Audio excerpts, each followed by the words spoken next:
Hello students, these are the next two exercises from chapter number 43, Specialist of Words. Let's start with exercise number 228. Immigrate, immigration, immigrant, murder, murdered, murderer, murderess, murderess, define, definite, definitely, definition, definitive, definitively, indefinite, undefined, end, ending, endless, need, needed, needy, needless, needlessly, ingenious, ingeniously, ingenuity, ingenuous, ingenuously, ingenuousness, labor, labored, laborer, laborious, laboriously, elaborate, elaborated, elaborately, elaboration, learn, learned, learned, learning, learner, write, writing, written, unwritten, rot, rotted, rottenness, rotting, rotten, regret, regretted, regrettable, regretful, regard, regarded, regarding, regardful, refer, referred, reference, referendum, rough, rougher, roughest, roughly, revere, revered, reverence, reverent, irreverence, human, humanity,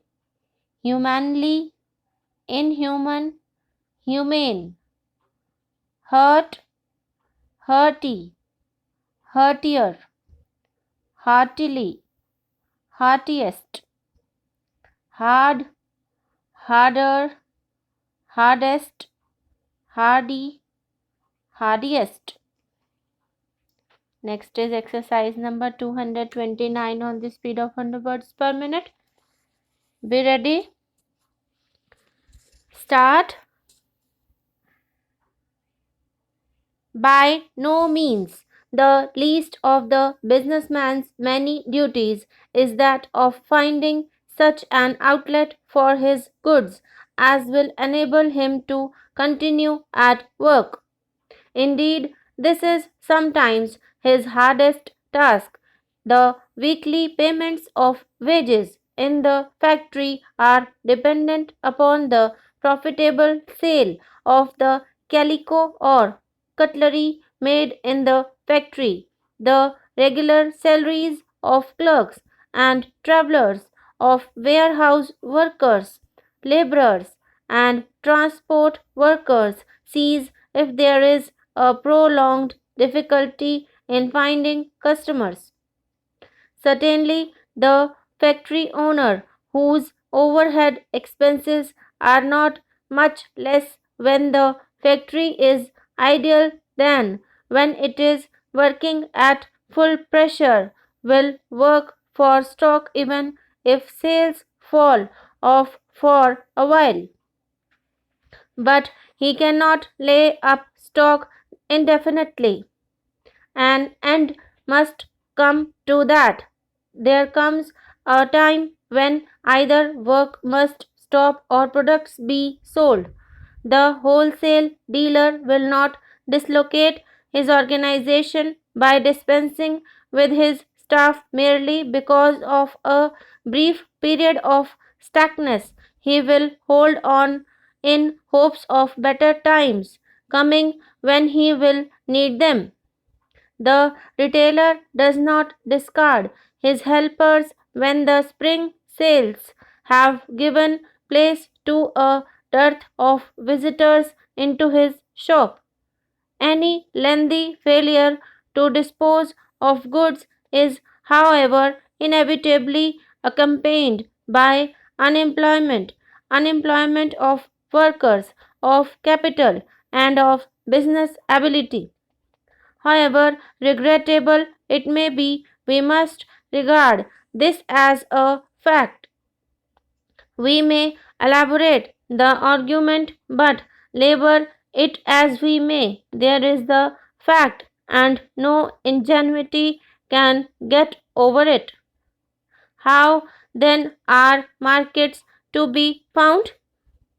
The most effective method of increasing sales is a cut in price or a rise of the quality or attractiveness of the commodity. This method is at times applicable, and when it is, there is a benefit all round. The consumer gains in the quantity or the quality of the goods.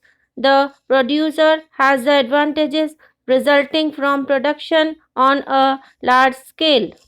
From the customer in the retail shop through the warehouseman to whom the retailer offers bigger orders on condition of more favorable terms, to the manufacturer who looks to the warehouseman for an interpretation of the market, there is exerted a constant pressure to reduce prices. Neither the ingenious manufacturer nor anyone else can fix these at his whim or caprice. The material incentives to increased purchases need only to be brought effectively to the notice of prospective buyers. So these are the two exercises from chapter number 43, special list of words. आप लोगों को कोई भी परेशानी हो, कुछ भी पूछना हो तो आप कमेंट सेक्शन में कमेंट करके पूछ सकते हैं. Okay students, thank you.